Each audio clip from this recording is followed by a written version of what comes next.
ಇಲ್ಲಿ ಇವತ್ತೊಂದು ಪತ್ರಿಕೆಯಲ್ಲಿ ಬರೆದಿರೋದು ನೋಡಿದೆ. As rain fails, distress migration surges in Kalyana Karnataka. ಇಲ್ಲಿ ಎಲ್ಲ ಡೀಟೇಲ್ ಒಂದು ಪೇಜ್ ಬರೆದಿದ್ದಾರೆ. ಇವತ್ತೇನಲ್ಲಿ 30 ಲಕ್ಷ ಹೆಕ್ಟೇರ್ ಭೂಮಿನಲ್ಲಿ ಬಿತ್ತನೆ ಆಗಬೇಕಾಗಿತ್ತು. ಇಲ್ಲಿವರೆಗೆ ಆಗಿರ್ತಕ್ಕಂಥದ್ದು 11.7 ಲಕ್ಷ ಹೆಕ್ಟೇರ್. ಅದರಲ್ಲೂ ಹಾಕಿರ್ತಕ್ಕಂಥ ಬೆಳೆ ನಾಶ ಆಗಿದೆ. ಈಗ ನಿಮ್ಮ ಅಧಿಕಾರಿಗಳಿಗೆ ಈ ಬೆಳೆ ನಾಶ ಆದಾಗ ಬರಗಾಲ ಇದೆ ಅಂತಕ್ಕಂಥದ್ದು ಒಂದು ಕಡೆ ಬರಗಾಲ, ಇನ್ನೊಂದು ಕಡೆ ಪ್ರವಾಹವನ್ನು ಕಾಣ್ತಾ ಇದ್ದೇವೆ. ಈಗ ಸ್ವಲ್ಪ ರಿಸರ್ವಾಯರ್ಗಳಿಗೆ, ಜಲಾಶಯಗಳಿಗೆ ಸ್ವಲ್ಪ ನೀರು ಬರ್ತಕ್ಕಂಥದ್ದು ಗಮನಿಸ್ತಾ ಇದ್ದೇವೆ.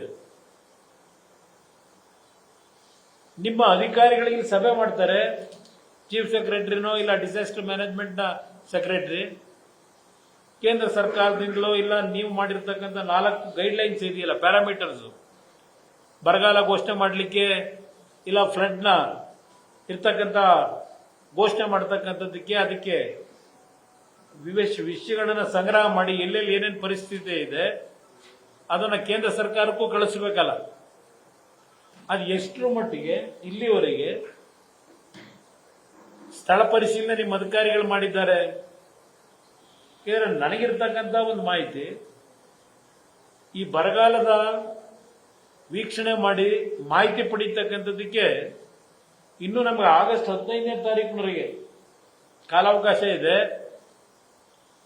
ಇನ್ನು ನಾವು ಮಾನ್ಸೂನ್ ಸಂಪೂರ್ಣವಾಗಿ ಮುಗಿದಿಲ್ಲ.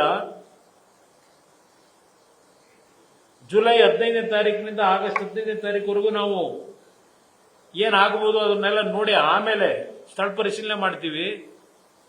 ಈ ಒಂದು ವಾತಾವರಣದಲ್ಲಿ ಇದ್ದಾರೆ ನಿಮ್ಮ ಅಧಿಕಾರಿಗಳು. ಈ ಕ್ಷಣದವರೆಗೆ ಏನಾದರೂ, ಈಗ ನೀವೇ ಮೊದಲು ಹೇಳಿದ್ರಿ ಮಳೆ ಕೊರತೆ ಇರ್ತಕ್ಕಂಥದ್ದು, ಹಲವಾರು ಭಾಗದಲ್ಲಿ ಬಿತ್ತನೆ ಮಾಡಿದ್ರು, ಬೆಳೆ ವಿಮೆ ಇಲ್ಲ, ಬೆಳೆ ವಿಮೆ ಮಾಡಿಸ್ತಕ್ಕಂಥದ್ದಕ್ಕೂ ರೈತರ ಹತ್ರ ಹಣ ಇಲ್ಲ, ಇಷ್ಟೆಲ್ಲ ಇದೆ. ಅದೆಲ್ಲ ಪಾಪ ಹೇಳಿದ್ರಿ, ಸಾಲ ಮನ್ನಾ ಮಾಡ್ಲಿಕ್ಕೆ ಈಗ ಸ್ವಲ್ಪ ಕಷ್ಟ ಇದೆ, ನಾವೊಂದು ಕಾಲದಲ್ಲಿ ಮಾಡಿದೀವಿ, ನೋಡೋಣ ಚಿಂತೆ ಮಾಡ್ತಿದ್ದೀವಿ ಅಂತ ಪಾಪ ಹೇಳಿದಿರಿ. ಅದನ್ನು ನೋಡಿದ್ದೇನೆ, ಗಮನಿಸಿದ್ದೇನೆ. ಇಂಥ ಒಂದು ಪರಿಸ್ಥಿತಿನಲ್ಲಿ ಆ ಭಾಗದಲ್ಲಿ ಗುಳೆ ಹೋಗ್ತಾ ಇರ್ತಕ್ಕಂಥದ್ದು ಇವತ್ತೇನು ನಡೀತಾ ಇದೆ. ಇಲ್ಲಿ ಪತ್ರಿಕೆಯಲ್ಲಿ ಬರೀತಾರೆ, ಒಂದು ಹೆಣ್ಮಗಳ ಹೆಸರನ್ನೇ ಹಾಕಿ ಬರೀತಾರೆ, ಗಾಣಗಾಪುರ. ಬಹುಶಃ ಗಾಣಗಾಪುರಕ್ಕೆ ದೇವ್ರ ಕೈ ಹೋಗಿದ್ರೋ ಏನೋ ಗೊತ್ತಿಲ್ಲ. ಗಾಣಗಾಪುರದ ಹೆಣ್ಮಗಳು ಒಬ್ಳು ಲಕ್ಷ್ಮಿ ಅಂತ ಹೇಳಿ, a resident of village near Ganagapur. ಪಾಪ ಹೆಣ್ಮಗಳು ಹೇಳ್ತಾಳೆ, she says this was the first time she has had to seek work outside her village, after her crops failed to germinate. ಇದರ ಹಲವಾರು ಇಂಟ್ರೋಗಳನ್ನ ಮಾಧ್ಯಮದ ಸ್ನೇಹಿತರು ಮಾಡಿದ್ದೀರಿ.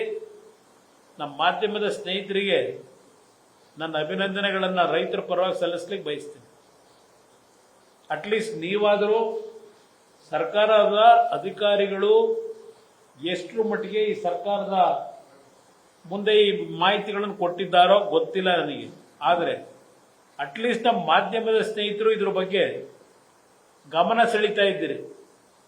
ಅದಕ್ಕೆ ನಿಮಗೆ ನಾನು ಅಭಿನಂದನೆಯನ್ನ ಸಲ್ಲಿಸಲಿಕ್ಕೆ ಬಯಸ್ತೀನಿ. ಉತ್ತರ ಕರ್ನಾಟಕದ ಹಲವಾರು ಹಳ್ಳಿಗಳು ಈ ಪರಿಸ್ಥಿತಿಯಲ್ಲಿದ್ದಾರೆ. ಕಲಬುರಗಿನಲ್ಲಿ ನೀವು ಆ ಜನತೆಗೆ, ಆ ರೈತರಿಗೆ ಏನು ಸಂದೇಶ ಕೊಟ್ಟು ಬಂದಿರಿ, ಏನು ಆತ್ಮವಿಶ್ವಾಸ ಮೂಡಿಸಿ ಬಂದಿದ್ದೀರಿ? ಬೆಳಗಾವಿಗೂ ನೆನ್ನೆ ಹೋಗಿದ್ದೀರಿ, ಅದೇನೋ ನೋಡೋದಪ್ಪ. ಎಲ್ಲದಕ್ಕಿಂತ ಬೆಳಗಾವಿಯ ಅವರ ಪ್ರವಾಸದ ಬಗ್ಗೆ ದೊಡ್ಡ ಮಟ್ಟದಲ್ಲಿ ಮಾಧ್ಯಮದಲ್ಲಿ ಪ್ರಚಾರ ಸಿಕ್ಕಿರೋದು, ಏನೋ 20 ಜನ ಶಾಸಕರು ಕರ್ಕೊಂಡು ಅದೆಲ್ಲೋ ನೈಟ್ ಡಿನ್ನರ್ ಹೋಗಿದ್ರು ಅಂತ ನೀವು ಪ್ರಚಾರ ಕೊಟ್ಟಿದ್ದೀರಿ. ಅದಕ್ಕಿಂತ ಅವ್ರೇನ್ ಮೀಟಿಂಗ್ನ ಬಗ್ಗೆ ನೀವೇನು ಜನತೆಗೆ ಇಲ್ಲ ನಮ್ಮ ಜನಪ್ರತಿನಿಧಿಗಳಿಗೆ ಆತ್ಮಸ್ಥೈರ್ಯ ಮೂಡ್ತಕ್ಕಂಥದಕ್ಕಿಂತ ಹೆಚ್ಚಾಗಿ ಅದೇನೋ 20 ಜನ ಶಾಸಕರನ್ನ ಕರ್ಕೊಂಡೋಗಿ ಡಿನ್ನರ್ ಪಾರ್ಟಿಗೆ ಸಮಯ ಕಳೆದಿದ್ರ ಬಗ್ಗೆ ಬಹಳ ನಿನ್ನೆ ದೊಡ್ಡ ಮಟ್ಟದಲ್ಲಿ ನೀವು ಚರ್ಚೆ ಮಾಡಿದಿರಿ ಮಾಧ್ಯಮ ಸ್ನೇಹಿತರು. ಇದು ಇವರು 2 ದಿನಗಳ ಪ್ರವಾಸ. ನಡೆಸಿರ್ತಕ್ಕಂಥದ್ದು. ಇದ್ರ ಬಗ್ಗೆ ಎಲ್ಲ ಡೀಟೇಲ್ ಇದೆ, ಅದು ಹೇಳಲಿಕ್ಕೆ ಹೋಗೋದಿಲ್ಲ, ಇರಲಿ.